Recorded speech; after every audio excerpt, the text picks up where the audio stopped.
Member of parliament Raju Bisht ji और पूरा गोरखा समाज, सिर्फ दार्जिलिंग नहीं, हिंदुस्तान के अंदर में जितना गोरखा समाज है उसका गौरव, और हमारा पुराना दोस्त विमल गुरुंग जी हमारे बीच में काफी सीनियर लीडर मौजूद हैं, नीरज जिम्बा जी, x MP RB Rai ji, मान किशिंग जी, दवा फखरीन जी, विकास राय जी, प्रोफेसर महेंद्र P लामा जी और अन्य वरिष्ठ यहाँ समाज में काम करने वाला हमारे बीच में आज मौजूद है। मैं बहुत लंबा नहीं बोलूंगा, 5-6 मिनट मैं सिर्फ अपना दिल का बात कहना चाहता हूं। यहाँ मेरे छोटे भाई समान राजू बिष्टा के लिए मोदी जी का गारंटी लेकर के मैं आपके बीच में आया हूं। आज जो विमल गुरुंग जी ने जो बातें कही, राजू बिष्टा जी ने जो आपको अपना अभी जो बात बताया, उसको पूरा करने के लिए 100% लागू करने के लिए इस देश का एक सीनियर मिनिस्टर, एक कैबिनेट मंत्री, मोदी जी का कैबिनेट का साथी होने के नाते नरेंद्र मोदी जी की ओर से पूरा करने के लिए गारंटी मैं दे करके जाना चाहता हूं। गोरखा समाज के लिए मुझे कहने के लिए बहुत कुछ है, क्योंकि हमारा बचपन से गोरखा समाज के साथ हम लोग उठक बैठक साथ में रहा है और बड़ा पला। और दिल्ली में हो या दुनिया में, मैं जब इंग्लैंड गया था वहां का गोरखा समाज मुझे मिलने आया। मैं जब ऑस्ट्रेलिया में गया वहां भी गोरखा समाज से मेरा मुलाकात हुआ, अमेरिका में भी और पूरा देश भर में। आसाम में गोरखा का पॉपुलेशन बहुत ज्यादा है, मेरे राज्य में भी, अरुणाचल प्रदेश, और जितने भी गोरखा समाज हमारा देश में है उनसे मैं बीच बीच में मिलते रहता हूं। और आपने पिछले बार इतना अच्छा MP बनाया, आज मैं फक्र से आपको बताना चाहता हूं, हमारे छोटे भाई राजू बिष्टा आज पार्लियामेंट के अंदर में गोरखा का आवाज बनकर के खड़ा है। और जब भी वो गोरखा का कोई भी समस्या सामने में आती है तो वो मुझे भी कहते हैं, प्रधानमंत्री जी को, गृह मंत्री जी को और बाकी सीनियर मिनिस्टर्स के बाद में जाकर के पूरा गोरखा का जो प्रॉब्लम है उसको राजू जी पूरा सॉल्व करने के लिए 24 घंटे लगा रहता है। इसलिए इस बार के चुनाव में बहुत अच्छा मौका आपको मिला है। मुझे बताया गया कि गृह मंत्री जी उस दिन आने वाले थे, मौसम के चलते नहीं आ पाए, लेकिन उन्होंने राजू जी से बातचीत करके जो गोरखा का पुराना डिमांड है, मैं समझता हूं गोरखा का सबसे बड़ा डिमांड तो बहुत है, लेकिन सबसे बड़ा इशू 2 होता है।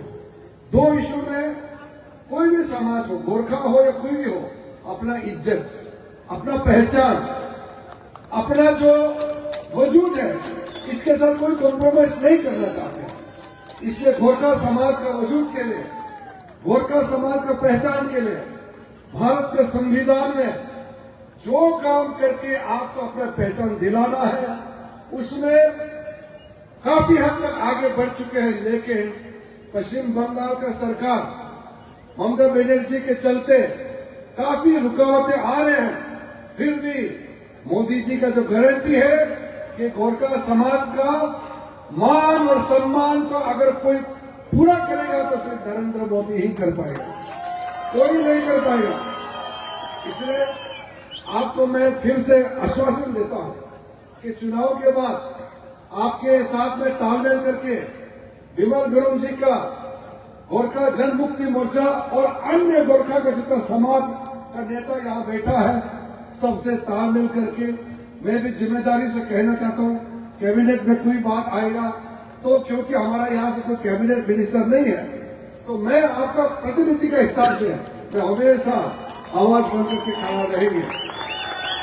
आपके जो अटल बिहारी वाजपेयी के समय में लिंबू राइट का जो तमाम का जो हुआ था शेड्यूल ट्राइब का, उसके बाद जो छूट गया है, उसमें मैं जब कानून मंत्री था इस देश का, हम लोगों ने सारा सूची देखा है और गृह मंत्री जी ने आपको सूचना भी दिया है।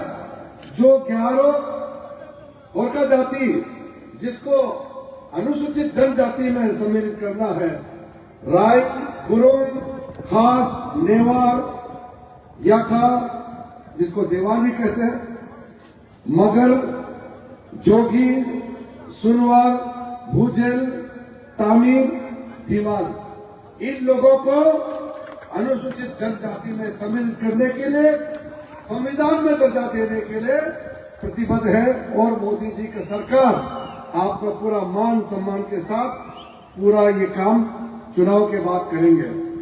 मैं सिर्फ अपने दिल के बात रखते समय एक बात कहना चाहता हूं, हमारा देश बहुत बड़ा देश है, दुनिया का सबसे बड़ा जनसंख्या वाला देश भारत देश है। इस देश में समाज के हर वर्ग रहता है, हर जाति के लोग, हर धर्म के लोग, लेकिन कांग्रेस पार्टी ने 60 साल इस देश को शासन करने के बाद कई जाति, कई धर्म ऐसा है जो मेन स्ट्रीम मुख्य धारा से छुप गया था। मैं एक उदाहरण हूं, मैं धार्मिक की दृष्टि से देखा जाएगा तो मैं एक बौद्ध हूं, एक बुद्धिस्ट हूं, एक ट्राइबल भी हूं, मैं एक बुद्धिस्ट भी हूं। आप सोचिए, बुद्ध भगवान ने 2500 साल पहले हिंदुस्तान में जन्म लेकर के बुद्ध धर्म को फैलाया था, और इतना साल बाद अशोक सम्राट के बाद हमारा कोई राजा के हिसाब से, राजा कनिष्क के बाद लगभग मिट गया था, और कांग्रेस का 60 साल के शासन में कोई हमारा नाम, कोई हमारा पहचान नहीं रखा। नरेंद्र मोदी जी प्रधानमंत्री बनने के साथ साथ एक बौद्ध आदमी, एक ट्राइबल आदमी को इस देश का कैबिनेट मिनिस्टर बनाया है। ये सिर्फ मेरे लिए नहीं है, ये सिर्फ किरण रिजिजू को इस देश का कैबिनेट मिनिस्टर बनाया, ये सम्मान मेरे लिए नहीं है, ये हमारे पूरे पहाड़ों में रहने वाले पूरा ट्राइबल, हमारा गोरखा, हमारा आदिवासी, सबके लिए ये एक सम्मान है। और जब आजादी हुआ, हमारा देश का कानून मंत्री कौन था? बाबा साहेब दास था। पहला कानून मंत्री अंबेडकर जाने के बाद 7 साल तक कोई जनजाति, कोई हमारा अनुसूचित जनजाति, शेड्यूल कास्ट, शेड्यूल ट्राइब से कानून मंत्री नहीं बन पाया। फिर मोदी जी ने इतने साल बाद में एक रिजर्व कैटेगरी से मुझे इस देश का कानून मंत्री बनाया। उसी प्रकार से आपने देखा होगा, सुप्रीम कोर्ट में एक बड़ा जजमेंट आया, एक बहुत टिप्पणी जो हम लोग ने आपत्ति किया, सिक्किम में जो हमारे इंडियन नेपाली को लेकर के, भारत में रहने वाला गोरखा को लेकर के सुप्रीम कोर्ट में फाइनेंस मैटर में टैक्सेशन को लेकर के केस चला। सुप्रीम कोर्ट के 2 जजों का टिप्पणी आया और हमारे भारत में जितना गोरखा है उनको बड़ा दिल में चोट लगा। यह हमारा देश का सर्वोच्च, यह हमारा न्यायालय है, सुप्रीम कोर्ट। जैसे ही सुप्रीम कोर्ट का न्यायालय का टिप्पणी आया, मैं कानून मंत्री होने के नाते तुरंत चीफ जस्टिस ऑफ इंडिया, प्रधानमंत्री जी, गृह मंत्री जी को संपर्क करके हमने अपना अटॉर्नी जनरल, सॉलिसिटर जनरल को बोला कि सुप्रीम कोर्ट का जज का जो टिप्पणी आया है वो हमारे देश के लिए ठीक नहीं है और ये गोरखा समाज के लिए ठीक नहीं है। हमने उसको तुरंत एफिडेविट बना करके सुप्रीम कोर्ट में फिर से केस दायर करके सारा जजमेंट को फिर हमने चेंज करवाया और गोरखा नेपाली जाति को हमने पूरा फिर से सम्मान देने का काम किया है। क्योंकि इस देश में गोरखा जो नेपाली, इंडियन नेपाली बोलते हैं, जो हम लोग गोरखा बोलते हैं, इसको किसी से भी कम हम लोग नहीं आंक सकते हैं। गोरखा समाज ने हमारे देश के लिए जो निछावर किया है, जो सेक्रीफाइस किया है, जो कुर्बानी दी है, उसको बराबर करना बड़ा मुश्किल है। नेपाली समाज का, गोरखा समाज का, ये हमारे दिल में रहना चाहिए। कोई भी गोरखा समाज के खिलाफ एक भी शब्द बोलेगा तो हम उसको कभी भी बर्दाश्त नहीं करेगा। इसलिए मैं गारंटी देता हूं, हमारे सांसद राजू बिष्णु जी के साथ मिल करके इस पूरा पहाड़ी इलाका और नीचे जो फुट हिल्स में है, डुअर्स में है, सिलीगुड़ी से लेकर के सारा इलाका आप समझ लीजिए। मैं भी आपका साथ देने के लिए राजू बिष्णु भाई के साथ में उनके साथी बनकर के, उसका बड़ा भाई बनकर के आपका साथ खड़ा रहूंगा। बहुत पॉइंट है दार्जिलिंग और ये खरसों एरिया इलाका के लिए करोड़ों का पैसा पश्चिम बंगाल को जो दिया है, मेरा पास पूरा डॉक्यूमेंट है। मैं अभी रास्ता में भी देखा, कल भी देखा। इतना पैसा भेजने के बाद ममता बनर्जी का जो सरकार है, सारा का सारा पैसा इधर उधर करके आपको नहीं पहुंचा रहा है। मुझे बड़ा चिंता है। मैं इसको डिटेल में इसलिए नहीं कहूंगा, ज्यादातर आपको ऑलरेडी इसके बारे में पता है, इसलिए मैं बहुत समय नहीं लेते हुए सिर्फ इतना ही कहना चाहता हूं कि आज दार्जिलिंग का जो चुनाव होने जा रहा है, ये सिर्फ भारतीय जनता पार्टी के लिए, राजू बिष्णु के लिए ही नहीं, ये दार्जिलिंग का फ्यूचर के लिए आप वोट डालने जा रहे हैं। ये आप सोचिए, जितना वोट भारतीय जनता पार्टी के कैंडिडेट राजू बिष्णु जी को एक एक वोट जो पड़ेगा, वो एक एक वोट आपका भविष्य बनाने के लिए, एक एक ईंट का पत्थर समझ के आप चलिए, अपना घर बसाने के लिए, अपना फ्यूचर ठीक करने के लिए।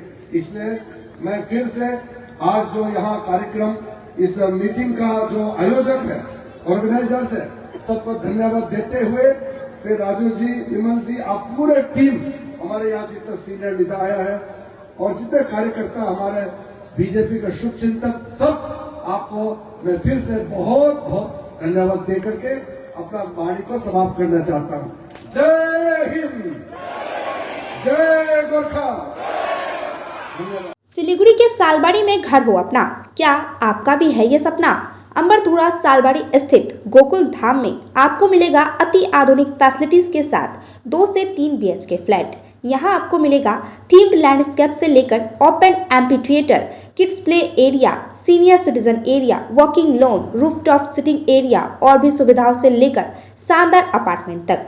पंचनई गोकुल धाम शहर के सभी हिस्सों, स्कूल, कॉलेज, अस्पताल, railway station, airport, shopping mall जैसी जरूरी स्थानों तक आसान पहुँच। कॉल करें 9755542000 पर और बुक करें अपना 2 या 3 BHK अपार्टमेंट। लग्जरी की सर्वोत्तम ठिकाना गोकुल धाम में है।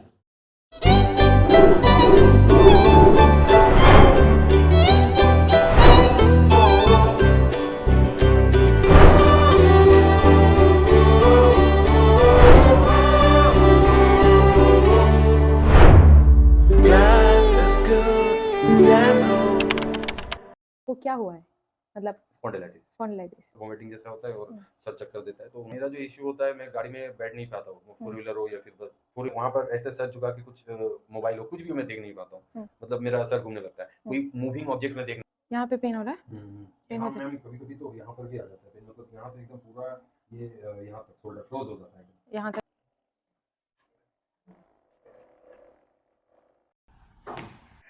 रिलैक्स।